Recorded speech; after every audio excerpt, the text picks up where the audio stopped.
이렇게 여러 해 신앙생활을 하다 보면요, 주변 사람들에게 가끔 어떤 질문을 받게 됩니다. 이분은 신앙생활을 오래 했으니까 내가 이렇게 신앙에 대해서 또는 성경에 대해서 궁금해한 부분들을 물어보면은 대답을 해줄 수 있겠구나, 그런 생각을 하기 때문에 가끔씩 질문을 받게 될 때가 있어요. 제가 선교지에서 그 대학생들에게 말씀을 가르칠 때에 한 대학원 학생으로부터 질문을 하나 받았습니다. 이 질문의 내용은 선악과에 대한 질문이었는데요. 질문의 내용이 그냥 간단하게 대답할 수 없는 그런 내용이어서 한참 같이 대화했던 그런 기억이 있습니다. 여러분 이제 아시는 분들 중에서 이제 막 신앙생활을 시작하신 분들은 이 질문을 여러분들에게 가져올 수 있어요. 그러니까 신앙의 선배로 이 같은 질문을 받았을 때에 내가 어떻게 답을 할 수 있을까? 질문을 받은 사람의 입장에서 한번 이 답을 같이 생각해 봤으면 좋겠습니다. 이 학생의 질문은 다음과 같았어요. 목사님, 에덴 동산에는 온갖 종류의 채소와 과일 나무들이 많이 있었죠? 그랬지. 그런데 그 나무들 중에 우리들이 잘 알고 있는 것처럼 좀 특별한 나무가 있었죠? 그랬었지. 동상 중앙에 생명을 주는 생명나무가 있었고, 먹으면은 사망에 이르는 금지된 금단의 열매 선악과가 있었지. 그렇다면 목사님, 생명나무의 열매는 먹으면은 계속 생명을 주니까 그 나무의 이름이 생명나무였지 않습니까? 그렇지. 그렇다면 이상한 점이 하나 있습니다. 먹으면은 생명을 주는 나무가 생명나무라면은 먹으면은 죽을 수밖에 없는 나무의 이름은 죽음 나무여야 되지 않습니까? 라는 질문이었어요. 여러분, 뜬금없는 질문이었지만은 그래도 그 학생의 질문에는 일리가 있었어요. 먹으면은 생명을 주는 나무에 생명나무라는 이름을 붙이는 것은 당연한 것 같아요. 자, 그러면은 먹으면은 사망을 주는 나무에는 죽음나무라는 이름을 붙여야 당연한 것이 아닙니까? 일관성이 있는 것이 아닙니까? 라는 질문이에요. 결국 이 질문의 핵심은 죽음나무를 죽음나무라고 이름하지 않고 왜 굳이 선악과라고 이름을 했느냐. 그런데 이 청년의 질문 속에 한 가지 더 예리한 부분이 있었어요.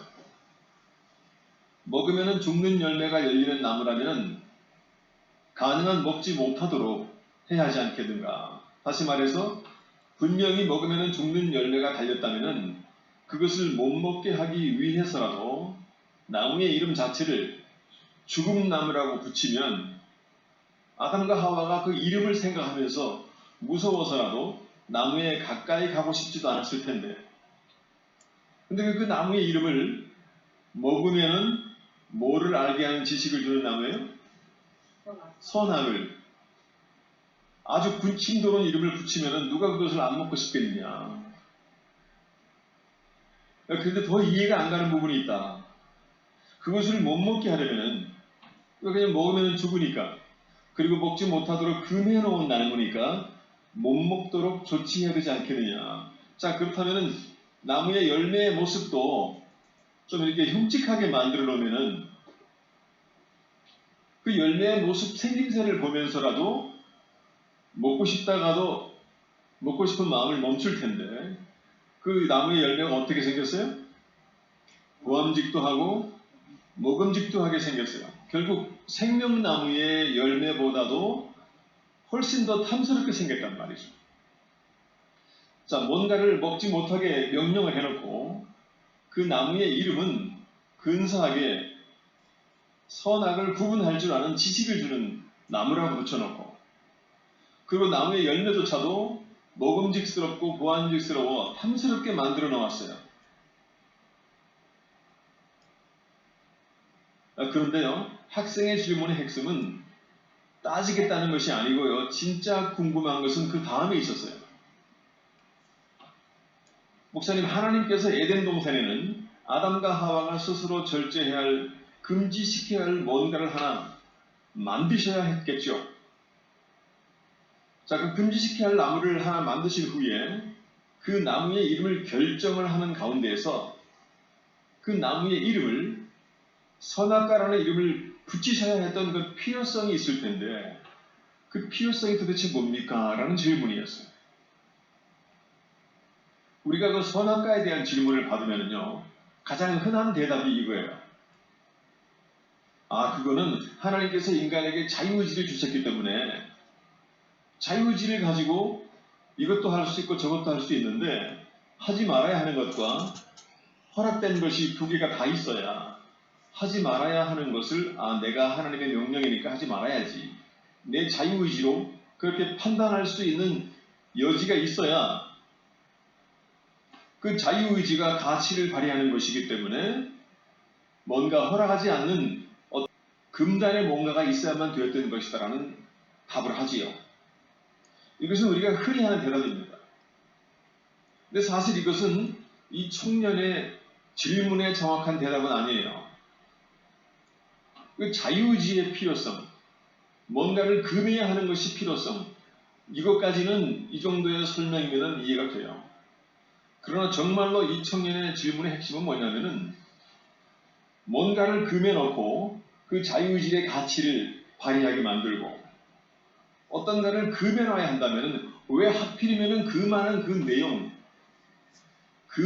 내용이 선악을 알게 하는 지식을 금해야만 했는가라는 질문입니다. 여러분, 이런 부분에 대해서 한 번도 궁금하지 않았습니까? 그 어느 누구도 옆에 있는 누군가가 나한테 물어보지 않았죠. 우리가 영화나 소설 같은 걸 보면요, 이 뭔가 뚜껑을 열어보면 큰 일이 나는 거기 때문에 뚜껑을 열지 못하게 금지된 어떤 비밀 상자 같은 게 있잖아요. 뭐 에덴 동산에도 그런 비밀 상자를 하나 갖다 놓을 수도 있을 텐데 그것도 아니었어요. 아니면은 절대로 들어가면 안 되는 어떤 비밀의 정원, 어느 소설에 등장한 비밀의 정원을 하나 만들어 놓고 저기 가면 안 된다, 저 안에 들어가면 안 된다 이렇게 딱 금지해 놓으면 좋을 텐데 하필이면은 선악을 알게 하는 지식을 주는 열매가 달려있는 나무를 만들어 놓고 그 열매가 탐스럽고 고함직스럽게 만들어 놓고는 그거를 먹지 말라고 하신 그 이유가 도대체가 이해가 안 간다는 거예요. 자, 그러니까 청년의 관심은요, 나무에 있는 건 아니에요. 나무에 있는 건 아닙니다. 금지시키는 것이 나무이든 아니면 다른 것이든지 간에 관계없이 어떤 동산에 있는 어떤 특정한 만약에 식물이었다면은 아마 하나님께서는 그 식물의 이름도 선악초다 이렇게 붙였을 거라는 거죠. 아니면 어떤 그 동산에 연못이 있어요. 연못에 있는 물을 마시면 안 된다. 그러면 그 연못의 물도 선악수 이렇게 붙였겠죠. 결국 하나님께서 금하셨던 바로 그것은 뭐냐면 선악과 관계된 것이었어요.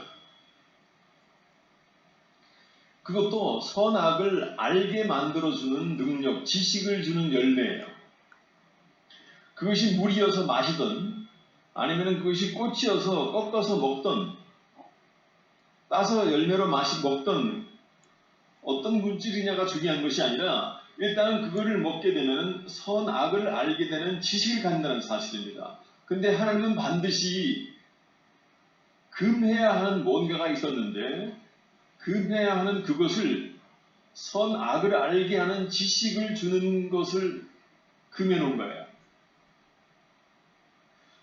도대체 그것을 왜 금하셨냐는 거죠. 근데 굳이 우리가 이 질문에 답을 찾기 위해서 좀 묵상해야 할 가치가 있어요. 근데 제가 이 질문에 대한 첫 번째 답은 지난 주일날 잠깐 말씀을 드렸었어요. 지난 주일날 설교 제목이 기억나십니까? 사랑을 알기 전에 선악을 아는 것이 오히려 불행입니다 라는 제목이었어요. 좀 더 정확히 말하면요, 사랑하는 능력을 가지기 전에 선악을 구별하는 능력을 가지는 것은 굉장히 위험한 일이다 그런 뜻이에요. 하나님께서 인간들을 바라보실 때에요, 당신께서 가지신 선악을 구별하는 지식만 가지고 인간을 보면은 인간들은 심판해야 할 대상으로밖에 보이지 않는 거잖아요. 이미 하나님이 가지고 있는 능력 중에서 아담과 하와가 부러웠던 능력이에요. 선악을 구분할 줄 아는 그 능력. 그 능력만 하나님이 우리 인간을 대상으로 사용한다면은 우리 인간은 그냥 단순히 심판의 대상으로밖에 보일 수 없습니다.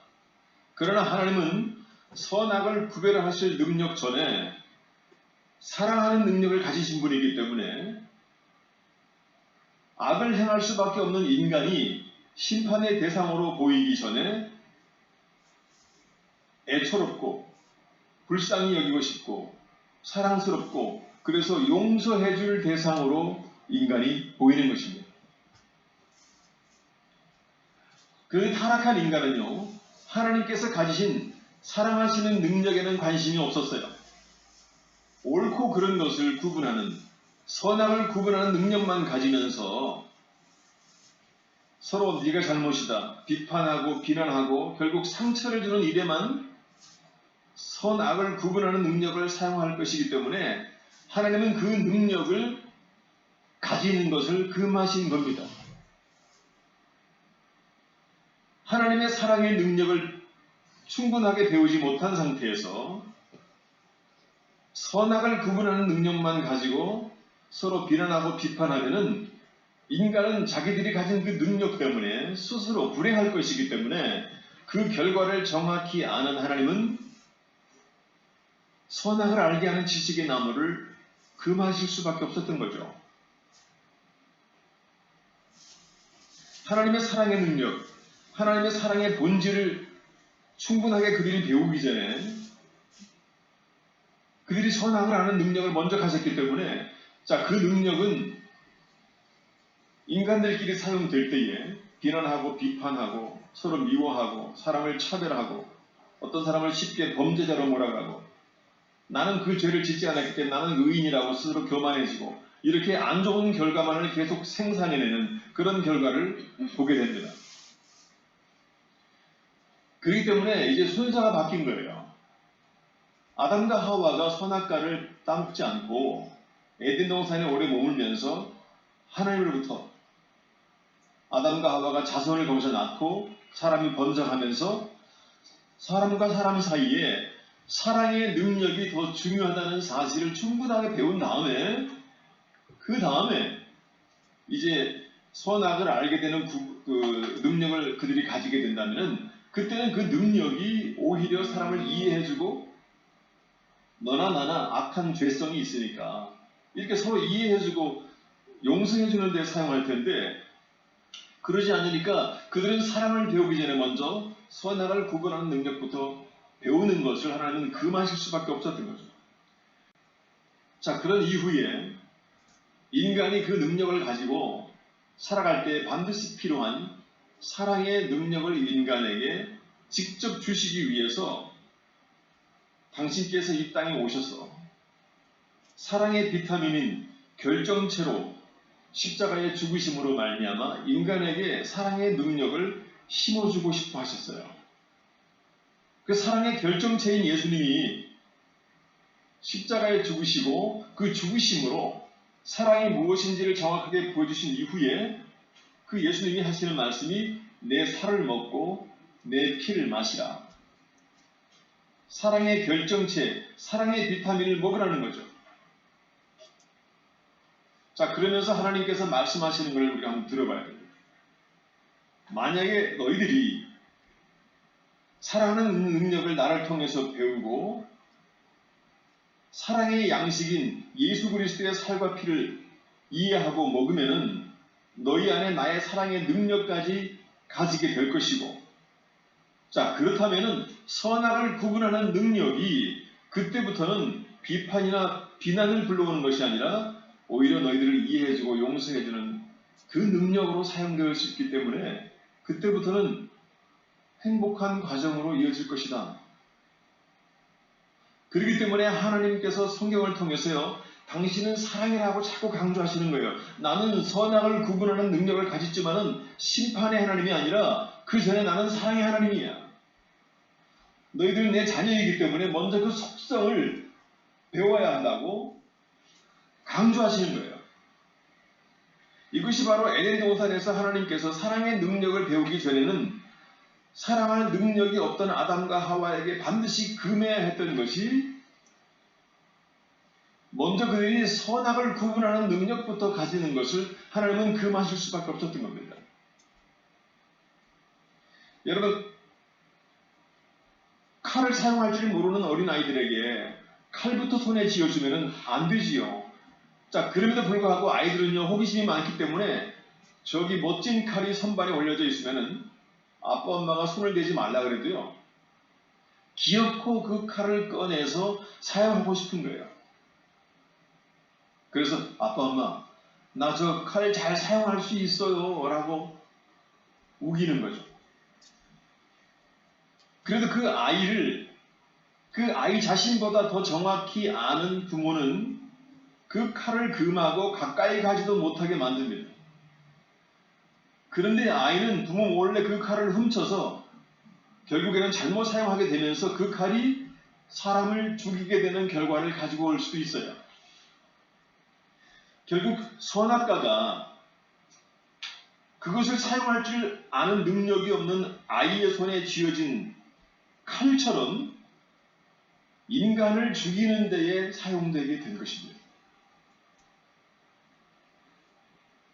인간은 그 능력을 이용해서 서로 죽이고 서로 hul뜯고 서로 비난하고 서로 비판하고 우리 민족은 저 민족을 죽여도 되는 이유가 여기에 있다고 그 능력을 이용해서 이론을 만들어서 죽이게 만들어요.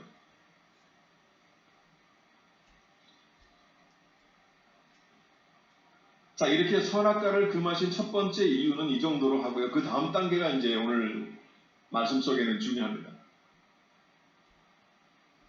우리들은 흔히 아담과 하와가 선악과를 따먹는 사건을 표현할 때에 어떤 단어를 사용하죠? 아담과 하와가 선악과를 따먹은 그 사건을 우린 두 글자로 타락이라고 말합니다. 타락. 그렇죠. 떨어진다. 영어로도 fall, 떨어진다 그래요.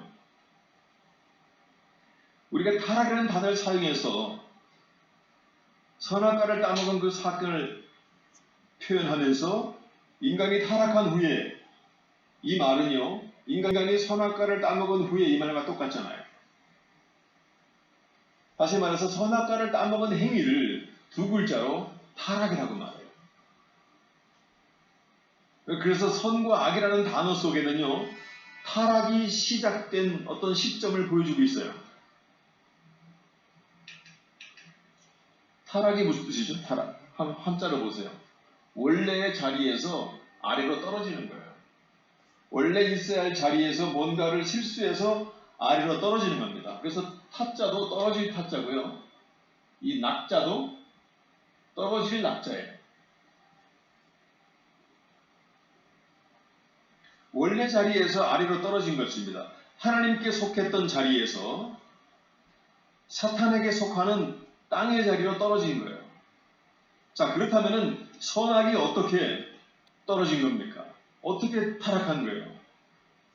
이 문제가 우리가 풀어야 할 그 다음 숙제인데, 여러분, 선이 떨어져서 악이 되는 것을 타락이라고 말하면 도대체 뭐가 떨어졌다는 것이냐? 떨어진 그 내용이 뭐냐면은 선의 기준이 떨어진 거예요. 제가 지난 시간에 잠깐 말씀드렸죠. 선은 두 가지가 있는데 절대적인 선과 상대적인 선이 있다고 그랬어요. 아담과 하와가 선악과를 먹은 이후에 떨어졌어요. 뭐가 떨어졌냐면은 절대적인 선이 상대적인 선으로 뚝 떨어진 겁니다. 자, 절대적인 선은 뭐라 그랬어요? 그 어떤 경우에도 절대로 바뀌지 않는 선의 기준. 제가 유신헌법을 예를 들면서 바뀌지 않는 것이 절대적인 선이어야 되는데 인간의 상대적인 선에 의해서 특정한 권력이 있는 어떤 특정한 인간의 의지에 의해서, 사람의 욕심에 의해서 수시로 바뀔 수 있는 것을 우리는 상대적인 선이라고 했습니다. 그래서 우리는 절대적인 선을 불변의 진리라고 했죠. 불변의 진리. 그래서 하나님이 가진 선만이 불변의 진리이고, 인간들이 말하는 진리는 나라가 바뀔 때, 장소가 바뀔 때에, 또 그 지역을 통치하는 통치자가 바뀔 때에는 수시로 바뀌는 것, 그것이 인간들 스스로 말하는 진리, 선이라는 것입니다. 그래서 타락할 때에 떨어진 것이 뭐냐면은 선의 기준이 떨어진 거예요. 그래서 절대적인 선은 하나님의 영광을 기준으로 합니다. 무엇이 선하고 무엇이 악한지를 판단할 때에 그 판단의 기준이 뭐냐면 하나님의 영광이에요. 인간을 만드신 하나님의 목적도 하나님의 영광에 있습니다. 하나님의 영광을 위해서 인간을 만들었어요. 그렇기 때문에 하나님의 절대적인 선의 판단의 기준은 언제까지나 하나님의 영광일 수밖에 없는 거예요. 어떤 일이 하나님의 영광에 위배되면 그것은 악한 것이고, 어떤 일이 하나님의 영광에 부합하면 그 일은 선한 것입니다. 자, 그런데 그런 절대적인 선이 아담과 하와가 하나님의 영광을 탐내면서 상대적인 선으로 뚝 떨어진 거예요. 인간의 필요에 따라서 자기들 욕심대로 바꾸는 선의 기준입니다. 이것은 기준이 뭐죠? 인간의 영광이 기준이 되는 거예요. 그래서 이 절대적인 선은 하나님의 뜻을 이루는 일에 사용되지만, 그러나 상대적인 선의 기준은요, 인간들의 욕심을 채우는 것에 사용이 돼요. 선악과를 따먹는 과정을 통해서 선이 악의 자리로 떨어진 거예요. 그래서 이제부터는 선이 아닌 것이 선인 척 위세당당해진 장소가 바로 세상이라고 하는 장소로 인간은 떨어진 것입니다. 이 말은 선의 기준이 땅에 떨어져서요, 선이라고 생각되는 것들이 이미 악이 되어버린 세상을 살게 됐다는 거예요. 선의 기준이 타락한 것이죠. 선의 기준이 하늘에서 땅으로 떨어졌고, 선의 기준이 천국에서 지옥으로 떨어진 거예요. 그래서 자기들이 원했던 그 기준 따라서 우리 인간은 지옥으로 가게 되는 것입니다.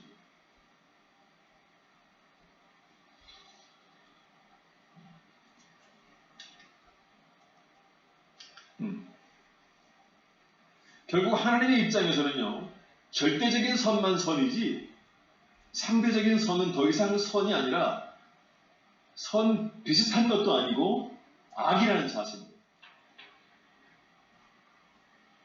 선인 것 같지만 악인 것이 너무나 많아요. 자, 다시 한번 정의를 내렸으면 좋겠네요. 우리들은 흔히 이렇게 말해요. 선악과를 따먹은 것을 인간이 타락했다고 말합니다. 이 말은 인간이 선악과를 따먹는 순간에 어딘가로 떨어진 것인데, 그 떨어진 내용이 뭐냐 하면은 선의 기준이 떨어진 거예요.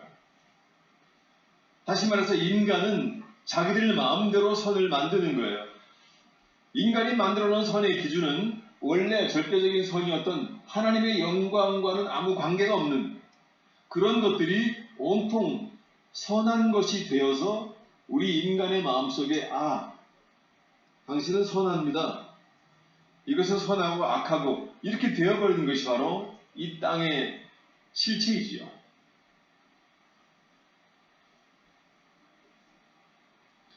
결국 인간의 타락은요, 인간 스스로의 목적과 영광을 위해서 뭔가를 하면서 악을 행하면서도 여전히 본인이 선하다고 생각하는 상태로 떨어진 거예요.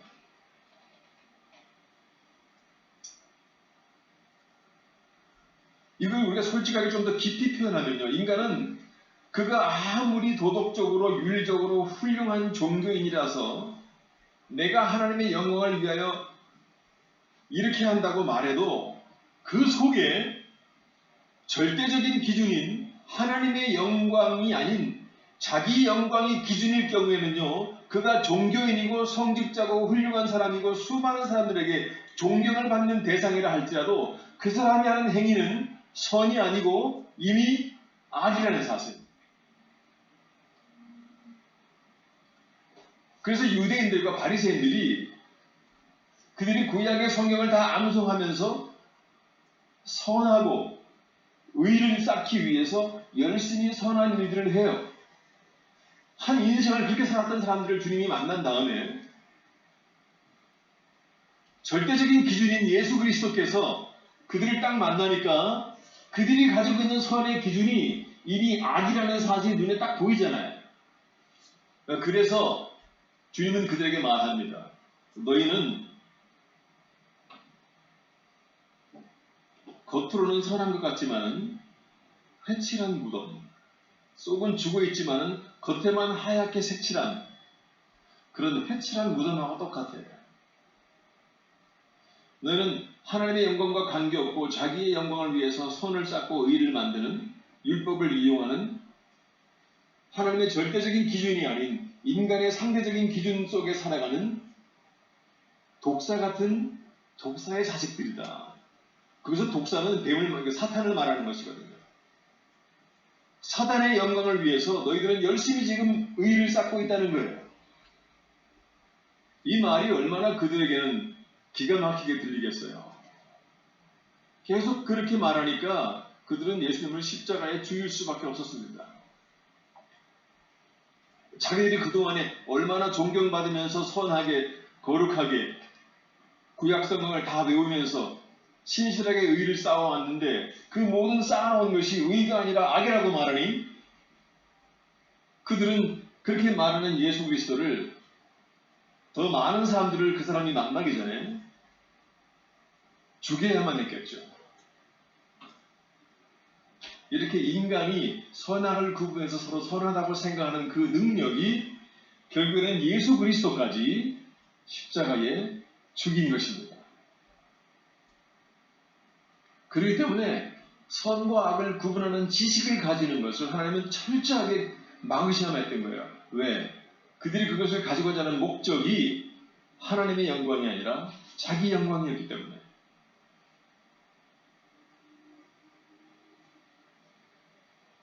그래서 하나님의 백성들은요, 또는 종교인들이, 성직자들이, 직분자들이, 또 수많은 사람들의 존경을 받고 있는 자들도 아주 위험한 자리에 있는 거예요.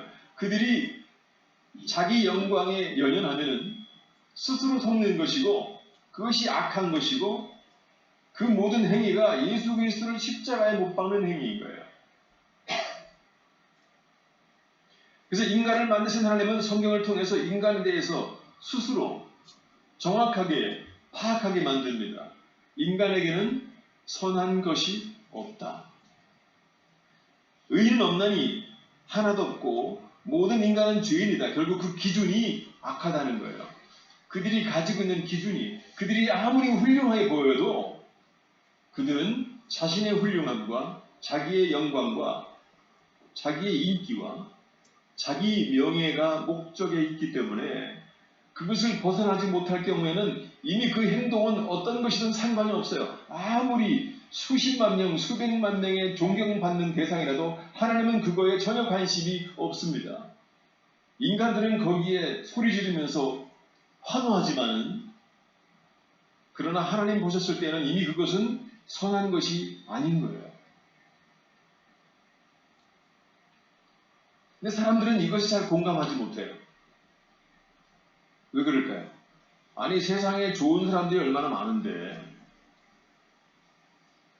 죄를 안 짓고 착하게 살아가는 사람들이 주변에 얼마나 많은데 그렇게 괜찮은 사람들이 이 많은 이 세상을 보면서 왜 하나님은 그렇게 부정적인 말만 하느냐?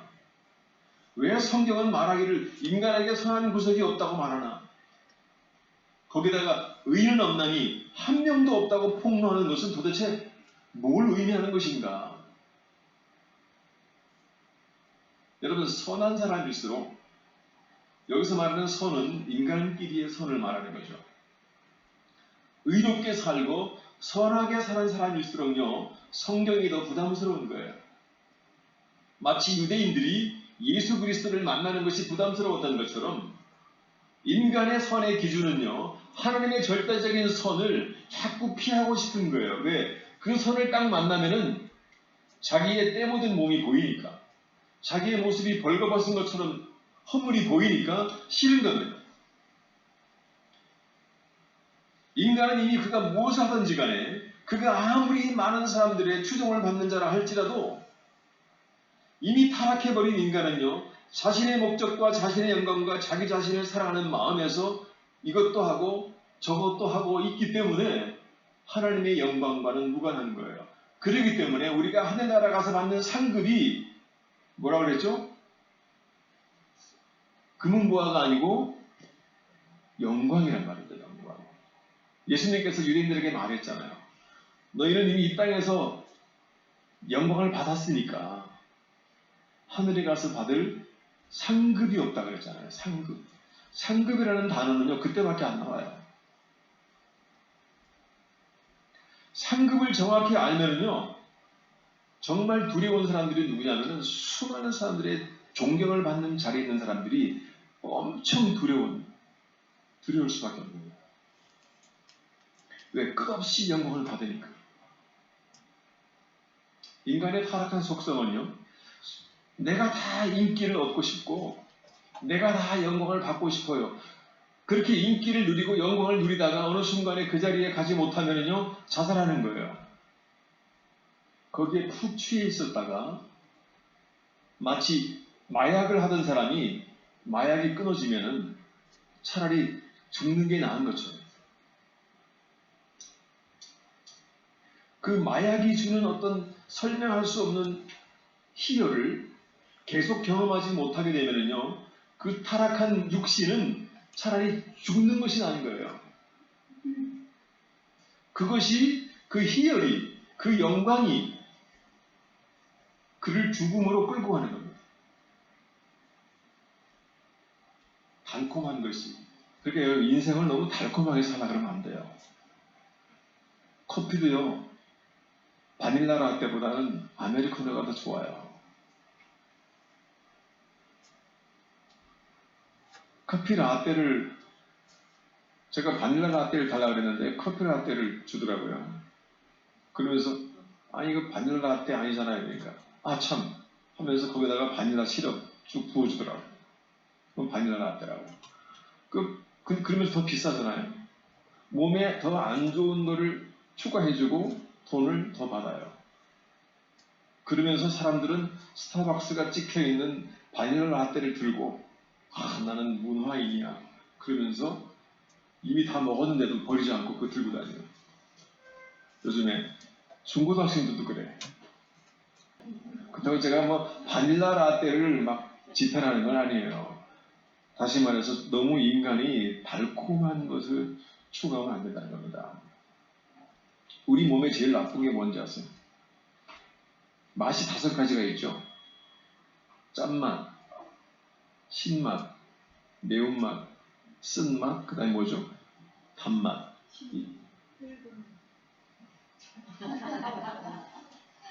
그건 쓴맛의 한 종류예요. 끓은 맛은 조금 덜 쓸 때 우리 떨다 그러죠.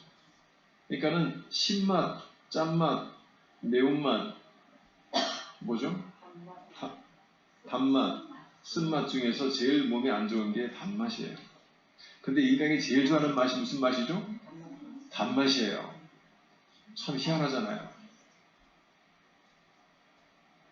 꽃 중에서, 버섯 중에서 가장 독이 많은 게 가장 예쁘잖아요. 그렇다고 예쁘신 여러분들이 독이 많다는 건 아니에요.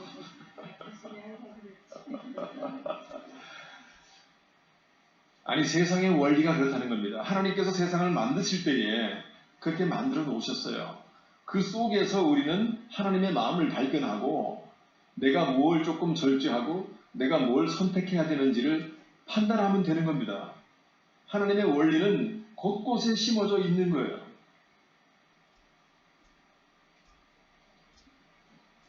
하나님의 영광만을 살기 위해 살던 인간이 아담과 하와가 인간 스스로의 영광을 목적으로 살아가는 존재로 떨어진 것이 타락입니다. 타락은 다른 게 아니에요. 갑자기 살인을 했기 때문에 타락이 아니라 하나님의 영광을 위해 살던 인간이 자기 영광을 위해서 살아가는 존재로 떨어진 것이 타락인 거예요. 이것이 선악과를 따먹는 행위를 금하실 수밖에 없다는 하나님의 목적인 것입니다. 그 정도가 인간의 한계이기 때문에 선악과를 금하실 수밖에 없었던 거예요. 인간에게 주어졌던 자유의지가 이것을 선택하는 순간부터 인간이라는 피조물은 하나님의 사랑의 대상에서 떨어진 거예요. 이것이 타락인 것입니다. 그래서 스스로 존재할 이유나 가치를 잃어버렸기 때문에 그들은 더 이상 살 가치가 없어서 그들에게 주어지는 것은 사망일 수밖에 없는 거죠. 그들을 만드신 하나님의 입장에서는. 그래서 사망의 성경적인 정의는요, 하나님의 영광과 끊어진 상태가 사망이에요. 하나님과의 관계가 끊어진 것을 사망이라고 그러지 목숨이 끊어지는 걸 사망이라고 말하는 것이 아닙니다. 그래서 인간들은 인간 스스로는 도저히 의로운 자리로 갈 수 없는 철저하게 무능한 존재인 거예요. 그래서 하나님께서 우리에게는 성령이라는 이름으로 당신이 직접 오신 거예요. 예수 그리스도라는 이름으로 인간이 먹어야 할 사랑의 결정체, 사랑의 비타민으로 오셔서 당신을 죽이시고 당신의 피와 살을 우리에게 먹으라 그래요. 그래서 사랑의 능력을 가지라 그래요. 그 다음에 그냥 그 상태로 방치하지 아니하시고 당신이 성령이라는 이름으로 우리 가운데 오셔서 우리의 삶을 끌고 가시는 겁니다. 우리가 원하기만 하면. 철저하게 무능하고 죄인된 인간의 마음에 하나님의 영광을 사모하는 영적인 생각을 자리 잡아 주시는 거예요. 그 길로 인도하시기 위해서는 인도한다는 단어를 생각하면요, 내비게이션이 생각나요. 내비게이션. 제가 한 30년 가까이 외국 생활 하다가 한국 땅에 들어오니까요, 모든 것이 익숙치 않아 가지고 정말 광야 같더라고요. 어디부터 어떻게 손을 대야 할지를 모르겠더라고요. 그 중에서 가장 난감한 것이 길을 모르는 어려움이었어요. 길을 모르겠더라고요. 차를 운전하는데 어디로 가야 될지를 모르겠는 거예요. 그런데 내비게이션을 사용하면서부터 한 번도 가지 못했던 목적지에도 있었던 것이 얼마나 고마운지 모르겠어요. 저는 내비게이션이 저를 위해서 만든 것처럼 느껴지더라고요. 지금도 그래요. 물론 한국에 계속 살았던 사람들은 웬만한 길은 다 알겠지요. 그러나 저는 내비게이션이 없으면요, 목적지를 찾아가지 못해요. 제가 무엇보다 내비게이션을 사용하면서 가장 감탄하게 되는 것은요, 내비게이션은 목적지만 정확하게 입력을 시켜 놓으면요, 제가 순간순간 길을 잘못 찾아가도 금방 다시 바른 길로 저를 인도해 주더라고요. 이게 얼마나 절묘하고 기가 막힌 기계예요. 제가 목적지를 잘못 입력하지만 않으면 내비게이션은 결국 저를 목적지에 성공적으로 도착하도록 인도하더라는 것입니다. 자, 그럼 여기에서 질문이 있어요. 하나님께서는 성령이라는 이름으로 우리에게 영적인 내비게이션으로 우리에게 오신 거예요. 자, 그렇다면 자동차에 붙어있는 내비게이션하고 우리 영혼의 내비게이션인 성령의 내비게이션의 차이점이 뭘까요? 영적인 목적지를 인도하는 영혼의 내비게이션은요,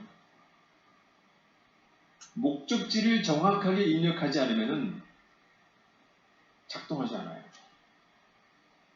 그런데 자동차에 있는 내비게이션은요, 내가 주소를 착각했어. 등촌동인데 화곡동으로 넣었네? 그러면 우리를 어디로 인도해요? 화곡동으로 데리고 가요. 거기가 목적지가 잘못됐는지 안 됐는지 상관없어. 입력한 대로만 간단 말입니다. 그러나 우리 영혼의 내비게이션인 성령님은요, 내가 목적지를 잘못 입력하면은 작동을 딱 멈추신다고 말씀 한번 보겠습니다. 자, 시편 37절의 말씀 볼까요? 여호와께서 사람의 걸음을 정하시고 그 길을 기뻐하시나니 저는 넘어지나 아주 엎드러지지 아니함은 여호와께서 손으로 붙드심이로다. 자, 이것이요, 23절이 좀 정확한 번역이 아니에요. 오히려 쉬운 성경이 좀 더 정확합니다. 우리 쉬운 성경으로 다시 한번 봅니다. 시작. 여호와께서 어떤 사람의 가는 길을 기뻐하신다면 그 사람의 발걸음을 굳게 붙잡아 주실 것입니다.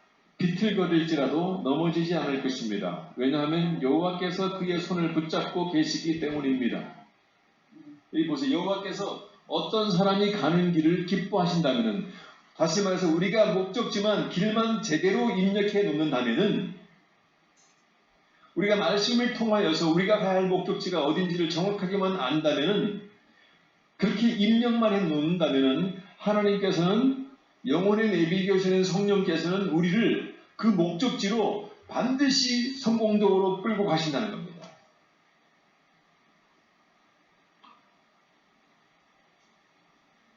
자동차 내비는요, 목적지를 본인이 점검한 후에 인도하지 않아요. 그러나 성령이라는 내비에서는 목적지가 정확하게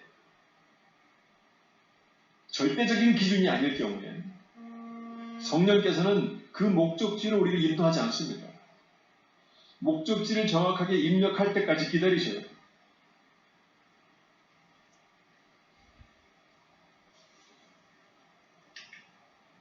우리 로마서 8장 24절로 28절의 말씀 같이 보십니다. 시작. 우리가 소망으로 구원을 얻었음에 보이는 소망이 소망이 아니니 보는 것을 누가 바라리요. 만일 우리가 보지 못하는 것을 바라면 참음으로 기다릴지니라. 이와 같이 성령도 우리 연약함을 도우시나니 우리는 마땅히 기도할 바를 알지 못하나 오직 성령이 말할 수 없는 탄식으로 우리를 위하여 친히 간구하시니라. 마음을 살피시는 이가 성령의 생각을 아시나니 이는 성령이 하나님의 뜻대로 성도를 위하여 간구하시느니라. 우리가 알거니와 하나님을 사랑하는 자 곧 그의 뜻대로 부르심을 입은 자들에게는 모든 것이 합력하여 선을 이루시느니라.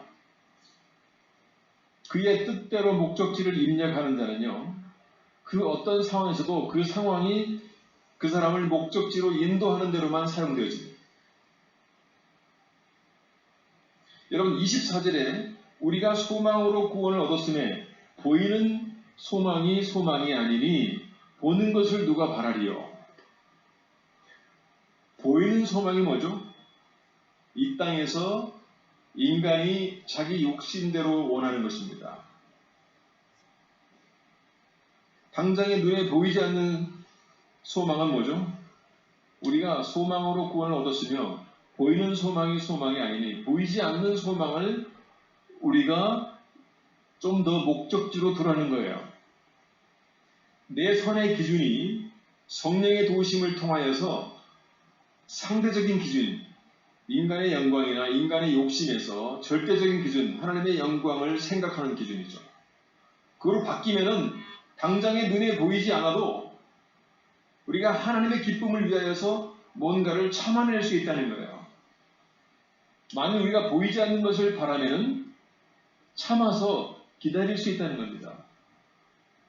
이와 같이 성령도 우리 연약함을 도우시나니, 우리 연약함이 뭐죠? 비틀거리는 거예요. 넘어지는 것. 길을 잘못 들어가는 것. 어느 순간에 판단이 부족해서 내가 이 길로 가면 안 되는데 이 길로 가는 거예요.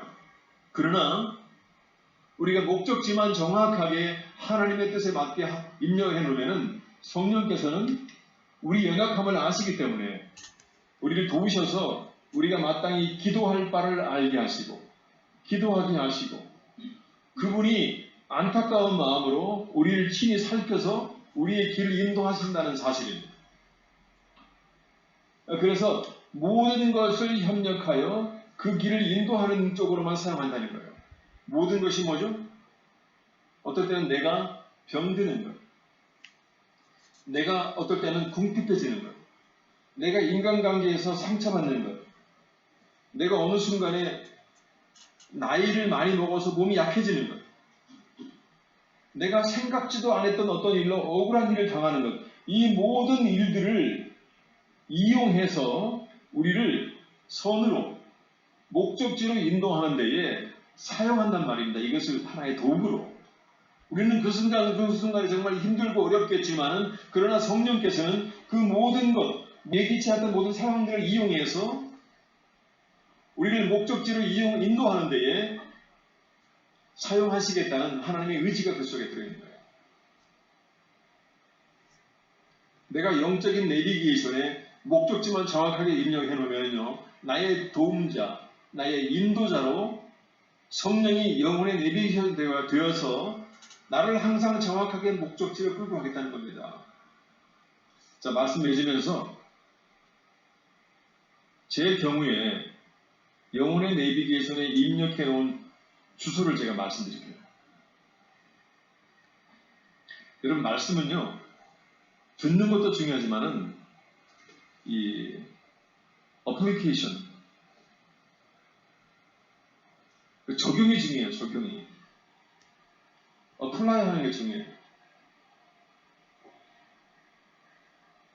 제 영혼의 내비게이션의 주소가 뭐냐면요, 보통 내비게이션은 뭐 무슨 시까지는 안 찍어도 되더라고요. 그냥 무슨 구, 무슨 동, 호만 입력해도 되는데, 제 내비게이션의 목적지는 무슨 구냐면 선교구예요. 선교구.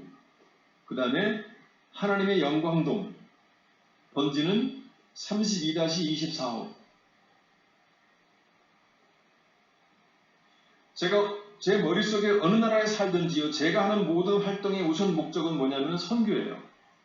제 목적지는 이미 선교구, 하나님의 영광동. 지금 이 작은 모임도요, 우리가 이 작은 모임에서 어느 정도의 헌금이 되잖아요. 제가 그것을 정말 어려운 선교사님, 그 다음에 현지에 절대로 자립하지 못하고 있는 선교지, 이 선교비로 조금씩 사용이 되죠. 제가 개인적으로 떡 사먹고 빵 사먹는 데는 100원도 사용하지 않아요.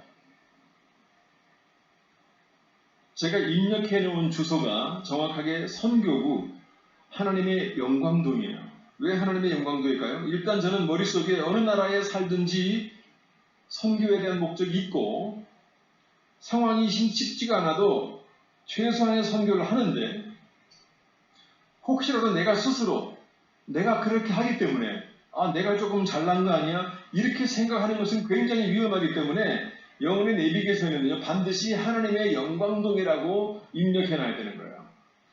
그것을 벗어나면은요, 아무것도 안 하는 게 훨씬 나아요.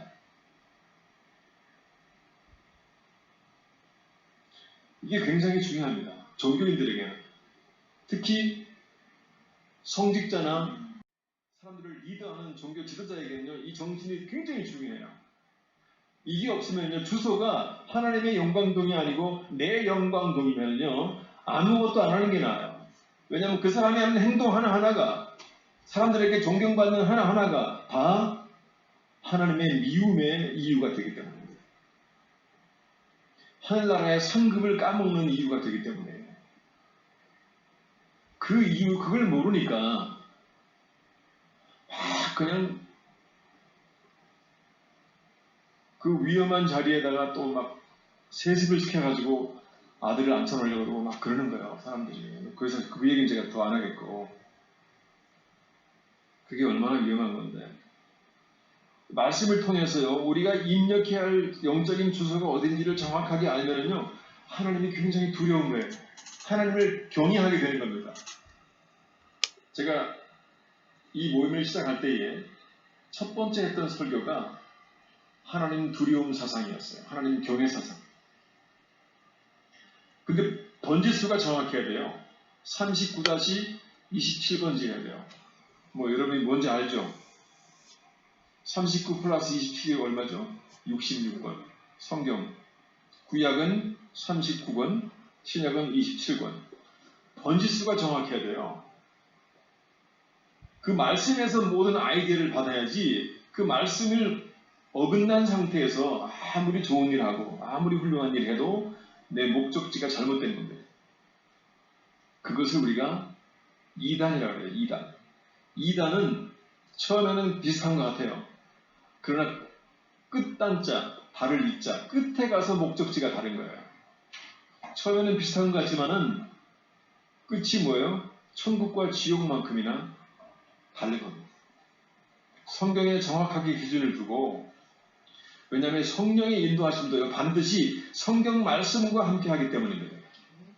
자, 말씀을 내주면서 말씀 하나 볼게요.